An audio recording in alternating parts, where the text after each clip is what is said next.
सात संगत जी, प्यार से कहना धन निंकार जी। सात संगत जी, आज का टॉपिक है संत स्वभाव। सात संगत जी, ये सब टॉपिक्स के ऊपर जिक्र इसलिए किया जाता है ताकि इसको हम अपने जीवन में ढाल सकें और पूर्ण गुरसिख वाले किरदार जो हमें सद्गुरु द्वारा बख्शिश किए गए हैं, जो हमें इस ज्ञान की प्राप्ति मिली है, ये अनमोल जो गहना हमें मिला है निंकार की कृपा से, उसको हम अपने जीवन में संभाल सके, उसकी कदर कर सके। साथ संगत जी, सो दासी को भी आशीर्वाद देना कि दासी भी अपना वो किरदार निभा पाए, वो अपना किरदार बना पाए जैसा हमारे सद्गुरु माता सुदीक्षा जी चाहते हैं। तो साथ संगत जी, आइए शुरू करते हैं आज के टॉपिक को। इससे पहले प्लीज़ चैनल को लाइक शेयर एंड सब्सक्राइब कर देना जी। आप जी अपना प्यार और आशीर्वाद हमेशा दासी के ऊपर बनाए रखना। साथ संगत जी, संत हमेशा चेतनता को अपनाते हैं। जो सही मायने में संत है, उन्हें तो किसी भी प्रवचन की ज़रूरत नहीं। मैदान में जब कर्म का समय आता है तो वह चेतनता के साथ सेवा करते हैं। जिन्होंने सत्संग को शुरू से सत्संग की तरह समझा, वचनों को अपनाया, वह हर समय चेतनता से काम लेते हैं। जिन्होंने सही कर्म किया, वही संत स्वभाव वाले हैं। जिन्होंने ऐसा नहीं किया, वे खुद ही देख लें कि वे कहाँ खड़े हैं। हमें किसी के भी निजी जीवन पर कमेंट करने की ज़रूरत नहीं है। अगर कोई कुछ बोले तो हम पहले उस बात की सच्चाई को जान ले। जैसे संपूर्ण हरदेव वाणी की भी पंक्तियां हैं, पास है होता जो जो जिसके, सो सो आगे देता है, सुख देकर सुख लेता है और दुख देकर दुख लेता है। जो जिस तरह का व्यक्ति है, जो जिसके पास है, उसने वही आगे देना है। अगर किसी के हाथ में पानी का गिलास है, कोई उससे कहे कि पानी पिला दीजिए, तो वह पानी पिला सकता है, क्योंकि उसके हाथ में पानी का गिलास है। अगर उसके पास पानी है ही नहीं या उसके घर में ही पानी नहीं है, तो वह आगे कैसे देगा। राजमाता जी अक्सर उदाहरण देकर कहते थे, जैसे एक बोरी में आप कहीं से भी सुराख करें तो जो उसमें होगा वही बाहर आएगा। अगर चीनी की बोरी है तो उसमें से चीनी ही निकलेगी, अगर कड़वी वस्तु है तो वही बाहर निकलेगा। इसी प्रकार अगर किसी ने कुछ किया तो हमारा रिएक्शन क्या होगा, हमारे जैसे विचार हैं वही बाहर निकलेंगे। अगर हमारा विनम्र स्वभाव है तो किसी के चोट पहुंचाने से भी हमारे अंदर से विनम्रता ही निकलेगी। उसे बेनिफिट ऑफ डाउट यानी कि संदेह का लाभ देंगे कि कोई बात नहीं, ऐसा हो गया तो हो गया। साथ ही दूसरी तरफ अगर मन में आक्रोश हो तो जैसे ही किसी की बात हम तक आएगी, हम बदले में आक्रोश वाले भाव उसके दिल तक पहुंचाना चाहेंगे। उसने ऐसा किया तो हमें भी पलटकर ही ऐसा करना चाहिए। जो जिसके पास है वह वही दे सकता है। अगर किसी के पास कोई चीज़ है ही नहीं तो वो आगे वह चीज़ दे भी नहीं सकता, और अगर है तो वही आगे दे सकता है। यह जो बात है कि सुख देकर सुख लेता है और दुख देकर दुख लेता है, कि अगर हम किसी के जीवन में आराम देना चाहेंगे तो हमारी यही कोशिश रहेगी कि हमारा कर्म ऐसा हो कि किसी दूसरे व्यक्ति को उससे मुस्कुराहट मिल पाए। फिर व्यक्ति इस इंटेंशन यानी कि इरादे से कम करेगा। हर एक को खुशी का एहसास हो और हर एक के जीवन में खुशी आ सके। इन कर्मों के फलस्वरूप उसका अपना जीवन भी खुशनुमा हो जाएगा। वह हर पल यही प्रयत्न करना चाहेगा कि चाहे कोई अजनबी हो या रिश्तेदार हो, वह हर पल एक के जीवन में पॉजिटिव चेंज यानी कि सकारात्मक बदलाव ला सके। अगर किसी व्यक्ति की सोच यह है कि हर किसी को संसार में दुख ही मिले, तो वह अपनी इस खराब सोच के कारण पहले खुद को दुख पहुंचाएगा, फिर अपने कर्मों द्वारा अपने परिवार, गली मोहल्ले, दोस्त और रिश्तेदारों को भी दुख ही पहुंचाएगा। वह संसार के प्रति कुछ ऐसा करेगा जिससे हर एक का चैन खत्म कर वह हर एक की आंखों में बस आंसू ही दे। फिर उसका आंखों से आंसू पोंछने वाला कर्म ही नहीं रह जाता, वह सबको दुख ही पहुंचाएगा। कहाँ से अमृत दे पाएगा भरा जहर जिसके मन में, सदा जहर ही घोलेगा वो दूसरों के जीवन में। ऐसे व्यक्ति से अगर यह अपेक्षा की जाए कि वह प्यार देगा, तो यह संभव नहीं। अगर किसी का इरादा ही ऐसा हो कि नेगेटिव रिजल्ट यानी कि नकारात्मक परिणाम ही सामने आए, तो उससे यह उम्मीद करना ही गलत है कि वह कुछ ऐसा भी करेगा जिससे किसी के मन को सुकून मिले, क्योंकि उसके चरित्र में, उसकी रग रग में विष है, फिर वही बाहर निकलना है। जैसे अगर हम संतरे का रस पीना चाहते हैं और संतरे को निचोड़ते हैं, तो उसमें से रस ही बाहर निकलेगा, क्योंकि उसमें रस ही है। ऐसे ही अगर किसी की रग रग में ही नफरत, ईर्ष्या और द्वेष वाली भावनाएं भरी हैं, तो उसके अंदर अच्छाई होना संभव नहीं है। अगर कोई महात्मा उसे अच्छाई की ओर मोड़ते भी हैं, तो वह पीछे की ओर बुराई की ओर ही मुड़ेगा।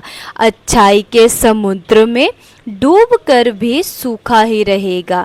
सत्संग में आकर भी अच्छाइयाँ ग्रहण नहीं करेगा, मन में विष ही रहेगा, तो फिर वह आगे विष ही प्रदान करेगा। अगर हम काम ही ऐसा कर रहे हैं जिससे हमारा अपना नुकसान है, तो जो हमारे संपर्क में आएंगे उनका भी नुकसान ही करेंगे। नफरत से जो भरा हुआ है नफरत ही फैलाएगा, सच्चे दिल से कभी किसी को प्यार नहीं दे पाएगा। कोई इंसान अगर अंदर से पत्थर दिल है, उसमें सिर्फ नेगेटिविटी यानी कि नकारात्मक ही भरी हुई है, तो उससे यह उम्मीद नहीं की जा सकती कि वह हर एक को प्यार दे। वह कुछ समय के लिए दिखावा तो ज़रूर कर सकता है, एक अच्छा इंसान दिखने का प्रिटेंड यानी कि ढोंग कर सकता है, ताकि सबकी नज़रों में आ जाए और वे सोचे कि इसकी सोच और कर्म कितने अच्छे हैं। लेकिन यदि उसकी आदत ही गाली देने की है, तो फिर वह उस पर कंट्रोल यानी कि नियंत्रण नहीं कर पाएगा। फिर सिर्फ घर की चार दीवारी तक ही उसकी भाषा खराब नहीं होगी, बल्कि जब वह बाजार जाएगा तो दुकानदार से भी वैसी ही भाषा का प्रयोग करेगा। किसी शादी के अवसर पर जाएगा, तब मेहमानों से भी वही भाषा, वही बोली उसके मुंह से निकलेगी। वह मुंह से चाहे कितना भी मीठा बन जाए, लेकिन जो स्वभाव बन गया है वह उस सब को नज़र आ ही जाता है। तभी ऐसा कहा जाता है कि अपने घरों में कॉशियस यानी कि सतर्क रहना है। खासकर अगर घर में छोटा बच्चा है, तो वह हमारे शब्द और व्यवहार जल्दी पकड़ लेता है, क्योंकि उसकी सीखने की क्षमता ज़्यादा होती है। हमें हर जगह अंदर बाहर से एक होकर उचित शब्दों का प्रयोग करना है। मन के भाव भी ऐसे रखनी है कि कहीं पर भी ऐसा वैसा मौका आ जाए तो चूक ना हो जाए। जब हमारे अंदर पवित्रता होगी तो कोई भी स्थिति आए, कोई भी कुरे दे, तो अंदर से पवित्रता ही निकल कर आएगी। जैसे एक स्वाभाविक सी बात है कि अगर अंदर सुमिरन भरा हुआ है तो मुंह से एकदम तुहिनिंकार निकलता है। कोई व्यक्ति अगर गिरता है तो उसको उठाते वक्त मन से सुमिरन ही निकलता है। अगर हमारी सोच विचार ऐसी है कि किसी को गिरते देखकर हंसी आती है या मुंह से गाली निकलती है, तो फिर उस समय ज़रूरत होने के बावजूद भी पावन पवित्र भाषा नहीं निकल पाएगी। एक दूसरे के लिए अपशब्दों का प्रयोग ही करेंगे। जहाँ नफ़रत की बात आ रही है तो अक्सर देखा जाता है कि हमारे आसपास रहने वाले लोगों में से कुछ लोगों के मन में नफ़रत के ही भाव होते हैं। घर के सदस्य हो या काम पर भी देखें, अगर किसी को सफलता मिल रही होती है तो उसको नीचे की ओर खींचकर उसके कंधों को अपनी सीढ़ी बनाकर ऊपर चढ़ना चाहते हैं। किसी के हालातों का गलत इस्तेमाल करके अपना फ़ायदा सोचते हैं। स्वार्थ में आकर ऐसा कुछ करने का प्रयत्न करते हैं ताकि उनका नाम हो जाए। अक्सर अगर कोई अनजान व्यक्ति कुछ कह रहा हो तो इतना फर्क नहीं पड़ता, उनका पत्थर मारना भी दर्द नहीं देता। लेकिन अगर कोई अपना जो हमें जानता है वो फूल भी फेंकता है तो मन को पीड़ा होती है। जिसके मन में नफ़रत है वह सिर्फ नफ़रत ही देगा। उनकी तो यही कोशिश रहेगी कि जो संगत से, निरंकार से, सच्चे मन से जुड़े हुए हैं उनके भी किसी तरह भ्रम में डाला जाए और किसी तरह पीछे किया जाए, ताकि फिर वो पीछे हो और हम जो दिखावे वाले हैं हम आगे आ जाएं और हमारा नाम हो। हमें उन चंद व्यक्तियों के पीछे अपनी भक्ति खराब नहीं करनी जिनकी सोच नकारात्मक है, बुरे भावों को लेकर नफ़रतों से अपने जीवन के हर कदम को बढ़ाते हैं। हमने एक सही मार्ग अपनाना है, इस निरंकार से जुड़ना है जो एकमात्र बिंदु है। हम परमात्मा से नाता जोड़ें क्योंकि यही स्थिर है। कुछ पल ऐसे होते हैं जिसमें हमारा मन ऊपर नीचे होना स्वाभाविक है, पर उस बात को लंबे समय तक मन में नहीं बिठा लेना।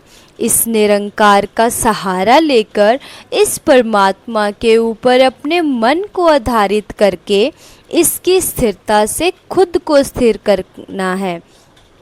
फिर हमारा जीवन सदुपयोगी भी हो जाएगा।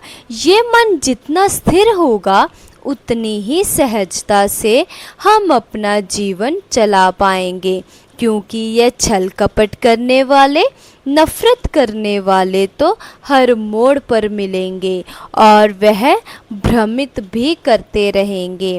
प्यार भरा दिल संतों का है, संतों ने बस प्यार दिया है।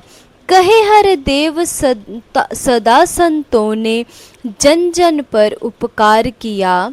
संतों का जो हृदय होता है वह एक उपकारी हृदय, एक प्यार वाला हृदय होता है। तभी कहा गया है, संत न होते जगत में तो जल मरता संसार। संतों की वजह से ही आज अमन, एकता और शांति कायम है। सकारात्मक मूल्य भी संतों के कारण ही अभी जिंदा है। संतों ने युगों युगों से सच के साथ ही जोड़ा है। कोई भी ऐसी बात नहीं की जो संत के अलावा कुछ हो। ना ही संतों को आदत है छल कपट की, ना ही वे रूमर्स यानी कि अफवाहें फैलाते हैं। उनका दर्द से राहत की ओर ले जाने वाला कर्म ही होता है। एक शायर ने भी कहा है, जहाँ रहेगा वहीं रोशनी लुटाएगा, किसी चिराग का अपना मकान नहीं होता। चिराग का काम ही रोशनी फैलाना होता है। चाहे किसी विशेष स्थान पर वह चिराग है, उसी स्थान पर रोशनी देना ही उसका कर्म नहीं है। आप घर के अंदर उस चिराग को रखेंगे तो वहाँ रोशनी देगा। घर की दहलीज पर रखेंगे तो वह बाहर की रोशनी देगा। और घर अगर एक लालटेन की तरह लेकर चलते जाएंगे तो जहाँ जहाँ चलेंगे वहाँ वहाँ रोशनी होती चली जाएगी।